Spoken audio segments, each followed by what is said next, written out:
जिसकी जितनी जनसंख्या उसकी उतनी भागीदारी होनी चाहिए। आवाज़ बुलंद कर रही हैं। दीपिका जी, आपको क्यों लगता है कि आरक्षण बढ़ना चाहिए?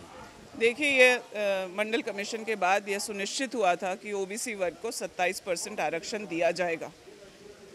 दुर्भाग्य है कि भाजपा ने लगातार ओबीसी लोगों की बात की, उनके वोटों को लिया, लेकिन जहां भी उन्हें उनके हितों की रक्षा करनी चाहिए थी वो कहीं भी आगे बढ़ कर के नहीं आए। झारखंड राज्य में मात्र 14% आरक्षण दिया जा रहा है। अब तो जिस तरह से तमिलनाडु में अलग मंत्रालय है ओबीसी वर्ग के लिए, महाराष्ट्र में, और तमिलनाडु में 50% आरक्षण ओबीसी वर्ग के लिए है। वहाँ की आबादी को देखते हुए हम लोग भी यही मांग कर रहे हैं कि कम से कम 27% आरक्षण ओबीसी वर्ग को दिया जाए। तो आप पे ये क्यों ना आरोप लगे कि चूंकि भाजपा अब ओबीसी की राजनीति कर रही है, स्वयं प्रधानमंत्री ओबीसी से आते हैं, इसलिए अब ओबीसी को अपने पक्ष में करने के लिए कांग्रेस हर जगह आवाज़ उठा रही है कि ओबीसी का आरक्षण बढ़ा दिया जाए। पहले कांग्रेस को याद नहीं? ऐसी कोई बात नहीं है। कांग्रेस ने कमेटी गठन किया। अगर आज देश में कमीशन है ओबीसी के लिए तो कांग्रेस का किया हुआ है।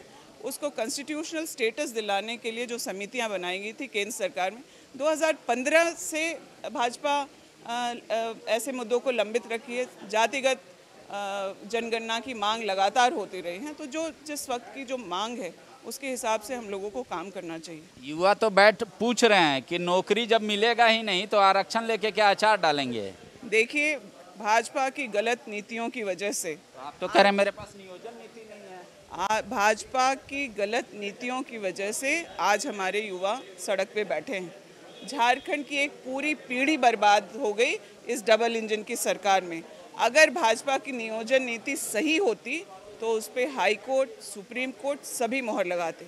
ये कुछ समय के लिए यह परेशानी यहाँ के युवाओं को झेलना पड़ रहा है, लेकिन हमारी सरकार इस बात के लिए कटिबद्ध है कि झारखंड के युवाओं के भविष्य की रक्षा की जाए और ऐसी नीतियाँ सरकार के द्वारा बनाई जाए जिससे कि उनका भविष्य सुरक्षित हो सके। आप लोग कह रहे हैं कि 2021 नियोजन का वर्ष होगा। विधायक के सवाल के जवाब में सरकार लिख कर देती है कि नियोजन नीति लाने का कोई अभी इरादा नहीं है या कोई प्रस्तावित नहीं। ऐसा है कि हम आपको बताएं, सरकार बदल गई, सरकार के मुखिया बदल गए, लेकिन जो प्रशासनिक पदाधिकारी हैं, इस बात को सदन में कई लोगों ने उठाया है और मैं भी जब मौका मिलता है उसको उठाई और सदन के अंदर भी ये बात कहूँगी कि सत्ता बदल गई है। जो प्रशासनिक पदाधिकारी हैं वो अपने तौर तरीके को बदलें और मामले की गंभीरता को लेते हुए और सही जवाब दें। मैं खुद आपसे वो सही जवाब नहीं था। हम आपसे कहना चाहते हैं कि हमारे भी सवालों का जवाब कई बार गोल मोल घुमा करके अधूरा सवाल जवाब किया जाता है। तंत्र जो है उसको थोड़ा संभालने में मुझे लगता है कि समय लगेगा। अभी तो सारे लोग कोरोना में लगे कि घुड़सवार जैसा रहता है घोड़ा वैसा दौड़ता है, इसका मतलब आपके घुड़सवार अच्छे नहीं हैं। कोरोना जैसी विपत्ति से बाहर निकाल करके अगर इस राज्य को कोई लेकर के आया है तो इस राज्य के मुखिया लेकर के आए। आप लोगों ने देखा कि यहाँ झारखंड में जिस तरह से काम प्रवासी मजदूरों के लिए, चाहे स्वास्थ्य सेवा उनको मुहैया कराने के लिए या वापस लाने के लिए जो भी काम किए गए, वो एक बेंचमार्क बन गया पूरे देश के लिए।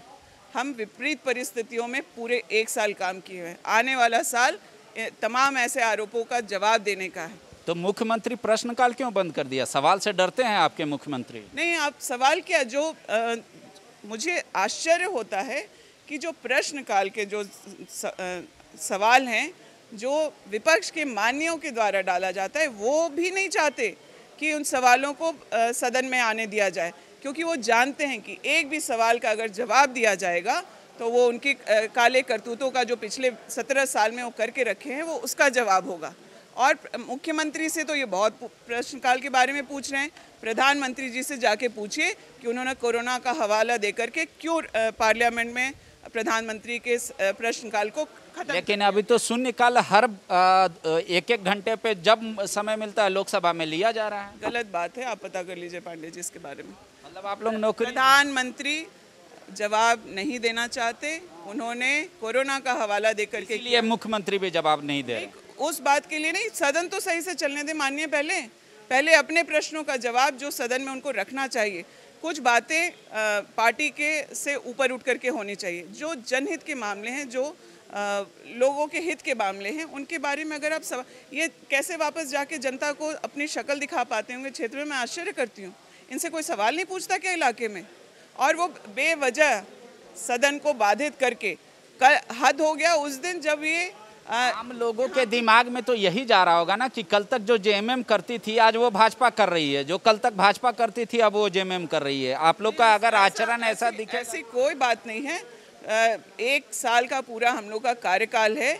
जनता ने देखा है कि किस तरह से भूखमरी से मरने वाले राज्य में 15 लाख लोगों को राशन कार्ड से जोड़ा गया है। जनता ने देखा है कि यहाँ पर किस तरीके से बीज, खाद, सबका वितरण सही समय पर पे हुआ कोरोना की विपत्ति के बावजूद, और ओल्ड एज पेंशन हो, विधवा पेंशन हो, वो किस तरह से लोगों के घर घर तक पहुँचाया जा रहा है।